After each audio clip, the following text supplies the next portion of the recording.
Hello guys, in today's video, I'm going to show you how you can easily uninstall League of Legends in your PC or laptop. Let's begin. So this process is super easy and simple. I want you to go to your Windows Start menu over here and then type add or remove programs, all right? This is both for Windows 10 or 11.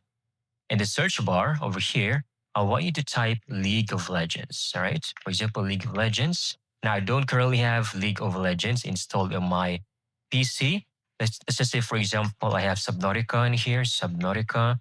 Click on it, or you will have three dots on it for Windows 11. Click on it, and you will have the option to click on uninstall.